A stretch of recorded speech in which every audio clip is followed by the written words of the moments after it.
Good morning all of you. Logic की इस class में आपका पुनः हार्दिक स्वागत है।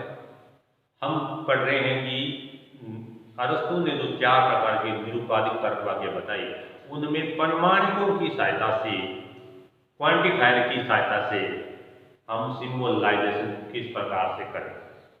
हमने पिछले व्याख्यान में जाना था कि 4 प्रकार के निरपेक्ष वाक्य हैं: सर्वव्यापी विधेयात्मक, सर्वव्यापी निषेधात्मक, अंशव्यापी विधेयात्मक और अंशव्यापी निषेधात्मक। इन चारों वाक्यों को अपने ए ई आई ओ इन चारों नामों से प्रतीक करते हैं।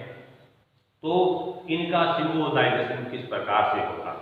सबसे पहली बात कि जब भी अपने सर्वव्यापी वाक्य के सबसे पहला हम जानते हैं, इनका तुलनात्मक अध्ययन जानते हैं हम कि सबसे पहला ये है कि सर्वव्यापी वाक्यों में हम किन किन वाक्यों को शामिल करेंगे। तो आप लिखो ए और ई, ये दोनों वाक्य सर्वव्यापी वाक्य कहलाते हैं। आई व ओ, ये दोनों अंशव्यापी वाक्य कहलाते हैं। जब भी सर्वव्यापी वाक्य आएगा तो परिमाणक एक्स का प्रयोग करेंगे। परिमाण कौन सा होगा? एक्स। जब भी अंशव्यापी वाक्य आएगा तो परिमाणक एक्जिटेंस एक्स का प्रयोग करेंगे।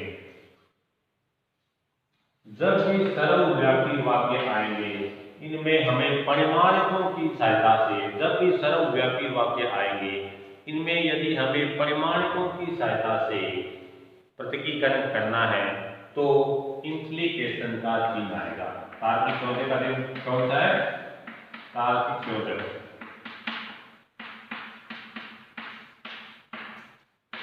इंप्लीकेशन। जब भी अंशव्यापी वाक्यों में परिमाणकों की सहायता से प्रतीकीकरण करेंगे, तब यहां दो यानी संयोजन का तार्किक चिन्ह आएगा। संयोजन तार्किक चिन्ह आएगा। संयोजन तार्किक चिन्ह। मोटे तौर पर इन दोनों के बीच में ये 3 अंतर है कि सबसे पहले हमारे पास 4 तरह के वाक्य हैं। 4 तरह के वाक्यों में 2 तरह के वाक्य हैं वो सर्वव्यापी हैं, वो ए और ई हैं, और 2 तरह के वाक्य जो है वो अंशव्यापी है, वो आई और ओ है। तो जब भी ए और ई तरह का वाक्य आए, हमें समझ जाना है ये सर्वव्यापी वाक्य है। जब भी आई और ओ आए, हमें समझ जाना है ये अंशव्यापी वाक्य है। पहली चीज, जब भी सर्वव्यापी, जब हम ये जान गए कि ये वाक्य सर्वव्यापी है, तो परिमाणक एक्स का ही प्रयोग करना है। चाहे वो ए तरह का वाक्य है, चाहे वो ई तरह का वाक्य है, हमें परिमाणक एक्स का ही प्रयोग करना है। जैसे ही अंशव्यापी कोई वाक्य आए, चाहे वो वाक्य आई है, चाहे वो वाक्य ओ है, अंशव्यापी वाक्य यदि वो है तो हमें परिमाणक एक्जिटेंस एक्स का ही प्रयोग करना है। परिमाणक एक्जिटेंस एक्स का ही हमें प्रयोग करना है। कब? जब अंशव्यापी कोई वाक्य आए, आई या ओ में से। तीसरी बात, जब भी हमें यह पता चल जाए कि ये सर्वव्यापी वाक्य है और इसमें परिमाणक हमने एक्स का प्रयोग कर दिया है, तो 2 वाक्यों को जोड़ने के लिए तार्किक संयोजक की जब बात आएगी, वो तार्किक संयोजक हमें इंप्लीकेशन का ही प्रयोग करना है। सीधी सी बात है कि यदि हमें सर्वव्यापी वाक्यों में परिमाणकों की सहायता से सिंबलाइजेशन करना है, हमें सर्वव्यापी वाक्यों में परिमाणकों की सहायता से सिंबलाइजेशन करना है, प्रतीकीकरण करना है, तो तार्किक संयोजक के रूप में यह चिन्ह ही आएगा। इसे इंप्लीकेशन बोलते हैं। इसे इंप्लीकेशन या हिंदी में आपादन भी बोलते हैं। जब भी अंशव्यापी वाक्य आएगा और इस अंशव्यापी वाक्य में हमें परिमाणकों की सहायता से अगर प्रतीकीकरण करना हो, तो तार्किक संयोजक के रूप में डॉट यानी कंजक्शन या संयोजन का चिन्ह आएगा। सर्वव्यापी में इंप्लीकेशन का चिन्ह आएगा, अंश व्यापी में डॉट यानी संयोजन का चिन्ह आएगा। एक उदाहरण से आपने ये समझ सकते हैं, जैसे सभी कबूतर पक्षी है, यानी कुछ कबूतर पक्षी है। पहले अपने इन तीनों की सहायता से ये वाला वाक्य बनाते हैं। सभी कबूतर पक्षी हैं, हमें पता है सभी वाक्य है तो एक तरह का वाक्य ही होगा। तो सबसे पहले एक तरह का वाक्य है तो हमने ये बात जानी थी, ए और ए दोनों के लिए परिमाण हम एक्स का ही प्रयोग करेंगे।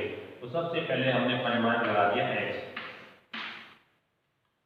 कबूतर पक्षी है, यानी अब कबूतर और पक्षी इन दोनों को जोड़ना है। इंप्लीकेशन का चिन्ह कौन सा, ताकि समझे कोई चिन्ह कौन सा आएगा, इंप्लीकेशन का। तो देखो सभी के एक्स इंप्लीकेशन एक्स, ये तीनों शर्तें यहाँ पूरी हो रही है।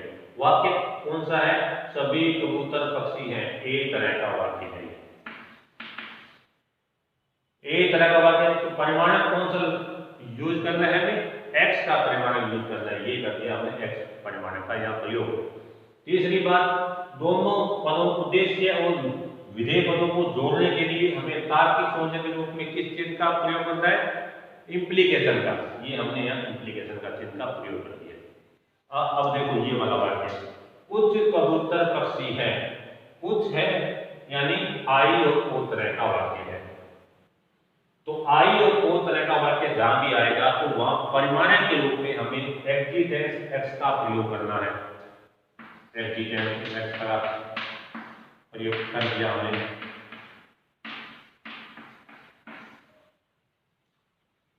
सबसे पहले कौन सा ये वाक्य कौन सा है, कुछ कबूतर पक्षी है, आई तरह का वाक्य, पहली शर्त पूरी हो गई।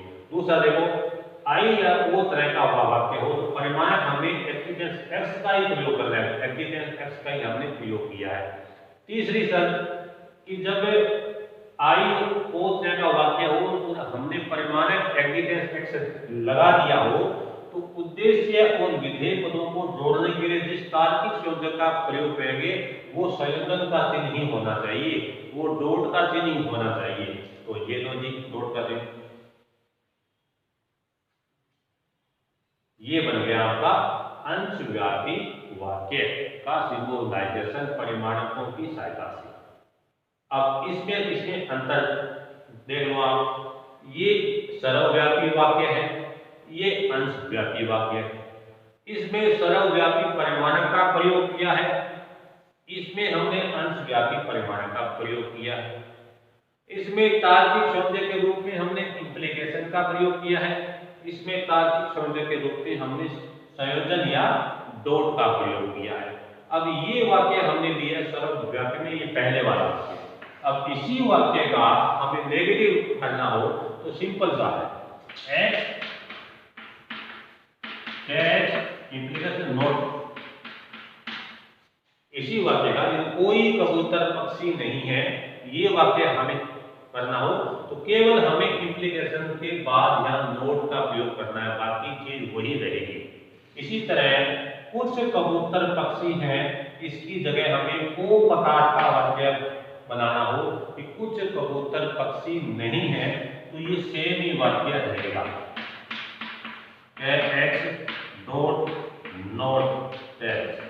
ये बाकी वाक्य सेम ही है, एक्जिटेंस एक्स के एक्स डॉट डॉट पैक्स। लेकिन यहाँ डॉट है और यहाँ डॉट के बाद नोट भी है, क्यों है, क्योंकि हमने ये ओ तरह का वाक्य लिया है।